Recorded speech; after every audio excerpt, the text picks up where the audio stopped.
Good afternoon, everybody, and welcome. I am Mel Soul, Director of Instruction and Master Professional at the Mel Soul Golf School at Pawleys Plantation Golf and Country Club.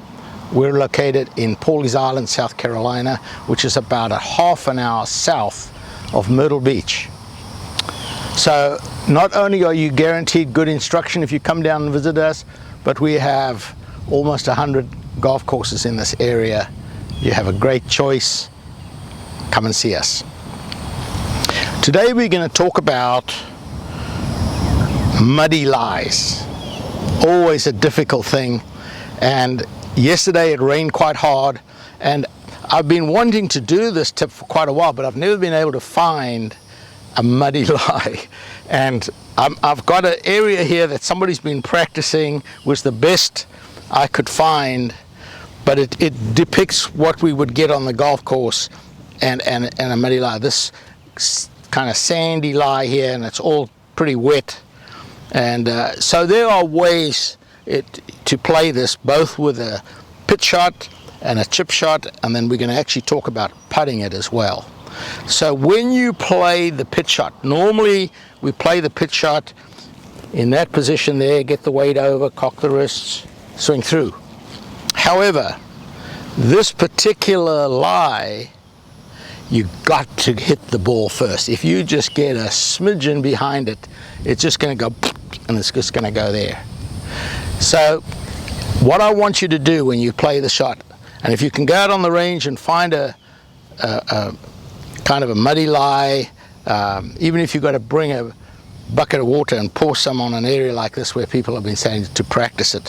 So what I want you to do is I want you to stand in your chipping stance, and those people that have read my video blogs or golf tips, or those people that have been to golf school, chipping, we stand with the ball just behind the toes of the back foot. So if you put your 2 feet together with the ball in the middle and turn your toes, you can see the ball position is just behind the toes. So that would be the normal chipping stance, and the normal chipping stance would be no wrist break, just that. But because I've got a pitch shot, so maybe I've got 20, 30, maybe even 40 yards to go on this, what I want to do is it's a combination chip pitch. So I'm going to stand in my chipping stance, but when I go back I'm going to hinge to get a longer backswing because I need to hit the ball further. When I come through, I want to take my chest and turn my chest through. By turning my chest through, I keep my hands ahead of the club head. The club head never gets a chance to pass at the bottom, and I'm not going to chunk this. So, and it's in my mind, I'm thinking downward blow. I don't want to try and lift this. This trajectory is going to be a little lower than normal, and I want to allow for that by expecting a little bit of a rollout when it hits the green. So you stand there like that, hinge the wrists. Now you could see after I hit the ball, fortunately I hit the ball first, but you can see how muddy and wet it is. So I'm going to hit one more, and I'm going to put it in almost the same position. So here, now you can see the club's going to dig. So I'm going to get there forward.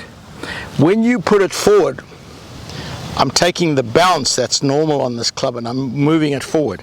The problem is if I play it forward like that to use the bounce, it might skid into the ball. So I'm going to play it back there like that, hinge and turn the chest. Perfect. That's the shot. It was lower in trajectory. I know when it hits the green it's going to run forward maybe 10 feet, but I'm hit down. You can see it's a downward blow that I did. Now, particularly for higher handicaps,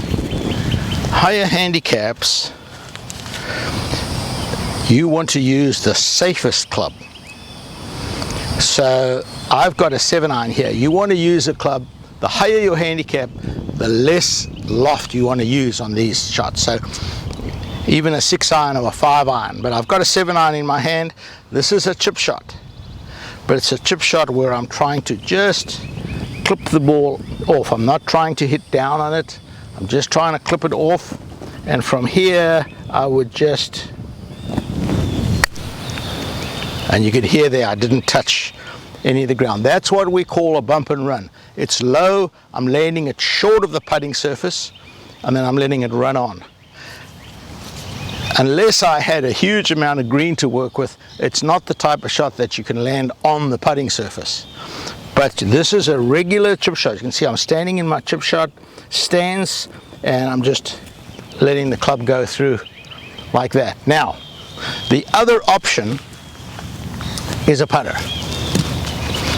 And if you're a high handicap and you're not a good chipper, then putting is definitely an option. So with the putting, and I'm going to get David just to throw me another ball.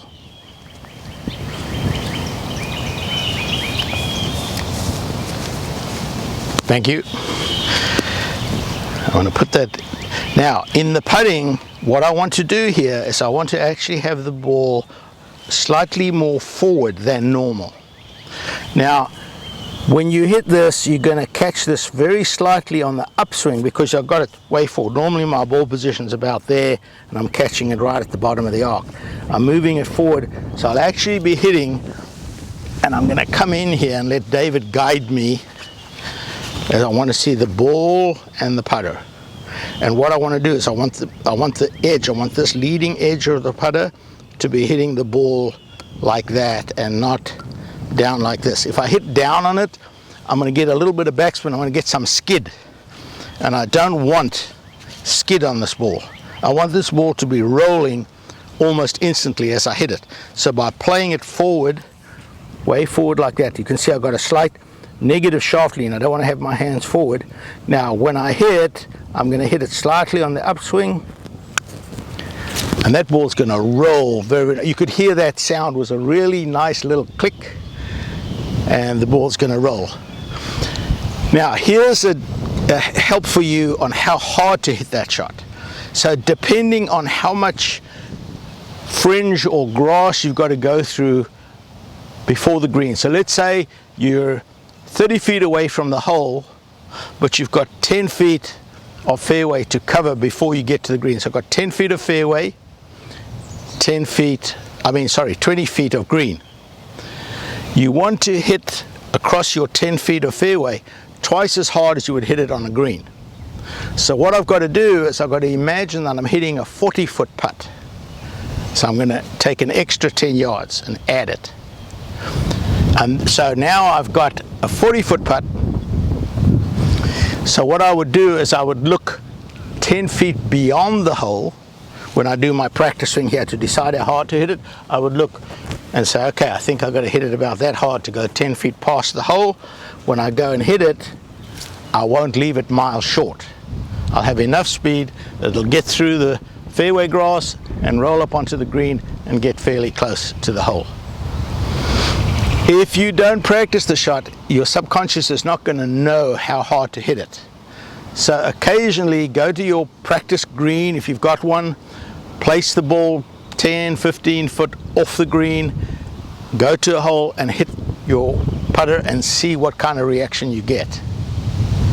There are 3 shots that you can play in muddy lies to get you out of trouble.